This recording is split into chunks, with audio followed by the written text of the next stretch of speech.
না, ধান ক্ষেত তো পেকে গেছে, তো দেখে আসা দরকার।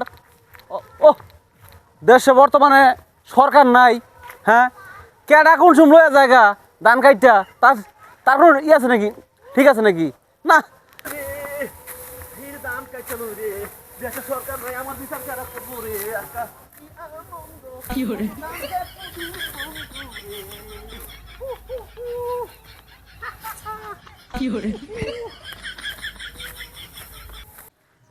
টান বান্না যে কষ্ট, বাপরে বাপ। হাই হাই হাই রে, ইস ইস ইস, হাই হাই হাই, আমার বাড়িতে আছে রে। পলাই লই আগে আগে পলাই লই। হাই হাই হাই, পলাই পলাই পলাই পলাই পলাই। কি ব্যাপার?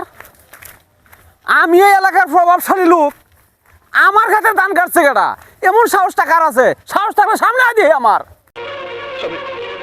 আমি বিশ্বাস করি না। কেডা কাটছস তুই আমার ধান? হ্যাঁ, সর্বনাশ করছে। কালকে দেখে গেলাম ওই ফাঁসদা, সকালেও দেখে গেলাম আমি, হ্যাঁ, আমার ক্ষেতে সুন্দর ধান আছে, হ্যাঁ, বাহির দিয়ে দেখলাম সুন্দর ফিটপাট আছে, ভিতরে এত বড় ক্ষতি করে লেছে, আমার সদরঘাট বানিয়ে লেছে ভিতরে। কেডা ধান কাটছস? আয় আমার সামনে আয় সাহস থাকলে। আমি এখানে। আমার ভুল হয়েছে, ক্ষমা করে দেন।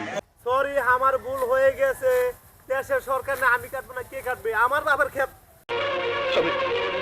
আমি বিশ্বাস করি না। এই কে তোর বাপের ক্ষেত? তুমি কে? হ্যাঁ, আসতেছি আমি। আমি কে? তুই আমার চিনস না? আমি কেডা? তুমি কারা? হ্যাঁ, কে তুমি? আমি কেডা? তুই চিনস না আমারে? তোমার আমি চিনি না। হ্যাঁ, কেন তুমি? আমি তোর বড় ভাই, তুই চিনস না আমারে? তুমি কে রে বড় ভাই? হ্যাঁ? এদিকে আসো। যাও কাটো, যাও। আরে দেশে নাই সরকার, আমার বিচার কে করবো? কেরা করবো? আমি কোন সরকার?